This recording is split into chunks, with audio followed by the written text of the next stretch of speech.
Hey, it's Mike. Thanks for tuning back in. So I finally got to Friday. Um, Earlier this week was my birthday on Sunday, so I have a couple of birthday gifts I'm going to go over that are really fun. First of all, I just so twice in the last 6 months, I've had doctors tell me you're at that age.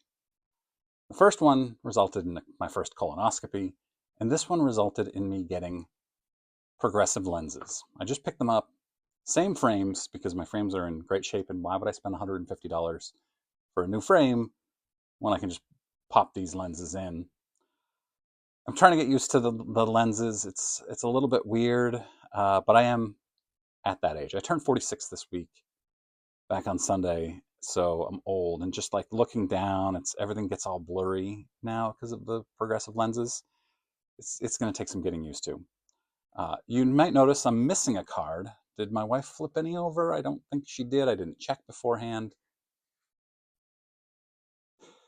But I'm missing a card up there because she got me a new card for my birthday. She went to Don's Sports Card Center, my favorite LCS. It's like 30 miles from me. It's the only LCS near me, really. So she got me a Ricky Henderson rookie. She goes in, she says to the owner, Ron, hey, I'm Junk Wax Hero's wife. What would he like? And he's very, very good. And he got her this for me. So thank you to her and to Ron for helping. And then my mom got me some hangers of 2025 tops. But a little bit late. She wanted to wait until they came out because they came out, day before yesterday, I think. And I pulled them, I opened them. The hangers didn't exactly have bangers, but it was a blast. And for only $12.99 per hanger, I think it's a great. You get 59 cards, and there's some fun stuff in there. The best card I got was probably this 1990 Topps Paul Skeens Rookie Cup card. Great looking card. And then my friend John texted me this morning that he got this, so I texted him a photo of mine too. And then last week I did birthday lunch with my dad, and he was asking me about my logo, my Junk Wax Hero logo, and he was like, "Oh, it's really cool. Why don't you send it to me?" I didn't know why. It didn't really occur to me to ask. It didn't. I don't know. He was very smooth about it. And then in the mail a few days later, I got that. How cool is that?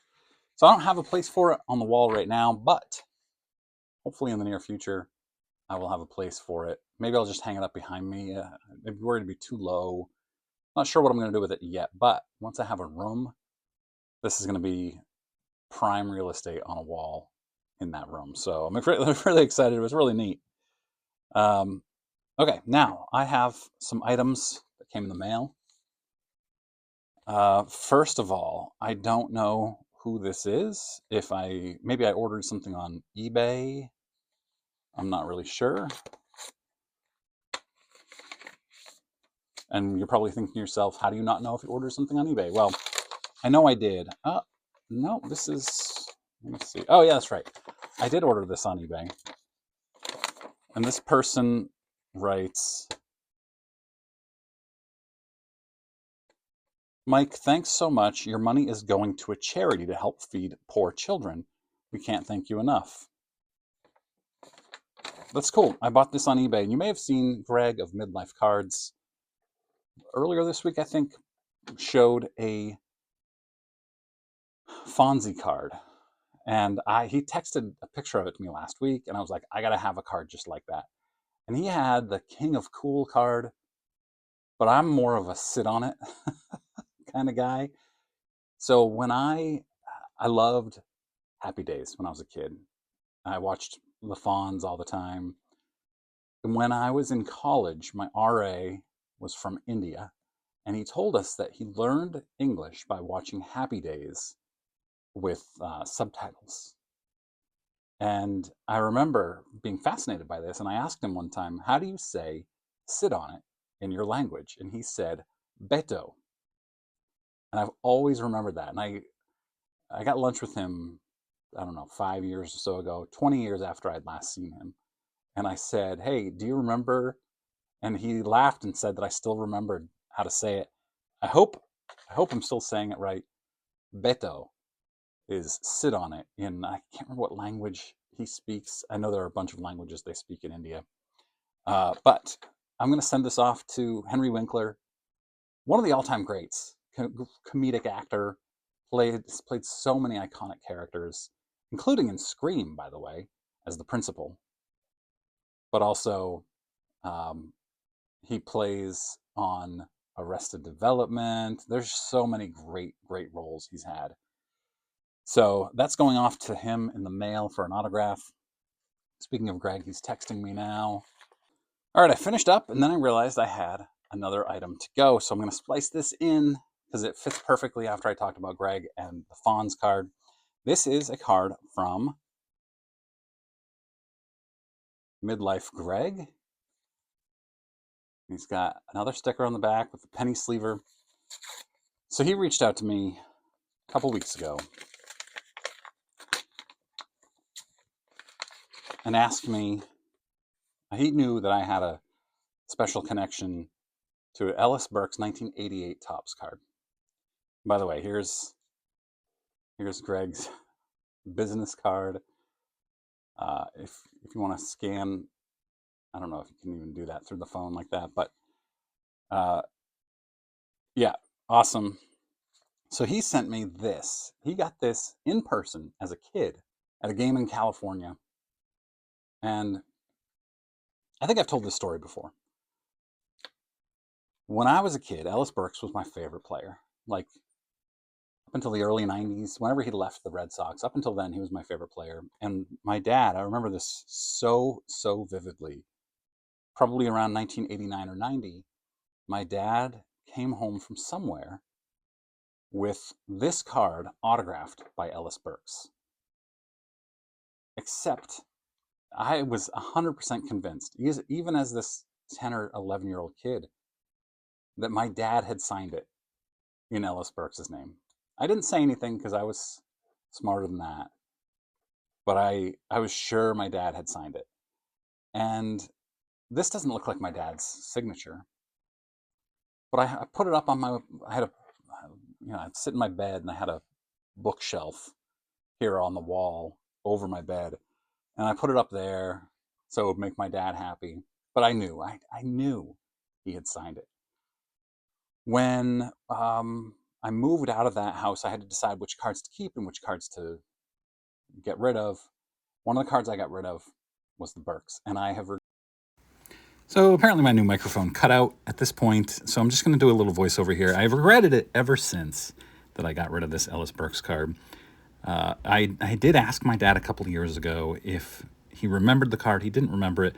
I asked him if he would have signed it himself, and he insisted that he didn't, and I believe him. So I really regret getting rid of it. I wish that I still had that card, but I'm very thankful to Greg for giving me this card that was from his childhood, but he got signed by Ellis Burks in 1989 at a Red Sox game. So very special, and I really appreciate Greg. One of the best people, one of the pillars of our community here. Thank you very much, Greg. I appreciate you. All right, this one. Oh, I know what this is. This is from Tim. He sent me some supplies that I wasn't able to find. He wanted me to try them out. Soft sleeves, not the types of soft sleeves you can get from the penny sleever. 10% off using my code JWH at thepennysleever.com. These ones are special that he wanted me to give a try to, so I'm going to do that. But hopefully the penny sleever will add this type of product at some point in the future. I'm struggling with my eyesight here. This is the big one. This is a big addition, probably my big February purchase. It's not like massive. Some people are going to say that's your big card, but it is for me. It's a big card. All right. So in this last Hall of Fame voting, Felix Hernandez did not get in, but I think he has a very good chance of getting in the future. And so I had to buy this. It is his rookie, Bowman, refractor, autograph. It's a PSA 9. I would have taken it in a 5. But the 9, there aren't a lot of them out there. And I wanted it to look good. I wanted the autograph to look good. I looked at a lot of them over the course of a few days. And it's a great looking card. Um, I love the color of it and the fact that it's a refractor. So why do I think Felix Hernandez has a good chance to make it? With the change in pitchers and the way starting pitchers work, I think the voters are going to have to come to some sort of reckoning with this change and how, you've got Scherzer, you've got Verlander, you've got Kershaw, who are locks. But, and then Zach Greinke probably get in. But at some point, they're going to have to say, you know what? Wins aren't that important. And I know that they have done this to some extent in the last 20 years, but the guys who didn't make it that long, but there were amazing pitchers on maybe mediocre teams, at some point have to get a good shake, a fair shake. Johan Santana is a great example of a guy who I think has a really good case to be in the Hall of Fame. He won't because he didn't make it, obviously. But at some point, the voters have to say, we have to give a look to these other guys. And I think, I don't remember what percentage Hernandez got, but I can see his percentage increasing until he gets in eventually as voters start changing the way they look at starting pitchers. You're not going to see anybody. Who are you going to see right now? Is Jacob deGrom going to make it in? One of the most dominant pitchers of all time. Who did he ever play a full season? How many full seasons has he pitched in? But man, when he was pitching, which was not often, absolutely downright filthy dominant. Felix Hernandez wasn't quite that dominant, but man, was he great. He was so great, and I hope he gets in. If he doesn't, it's still a card of a great, great player, and it's a great looking card.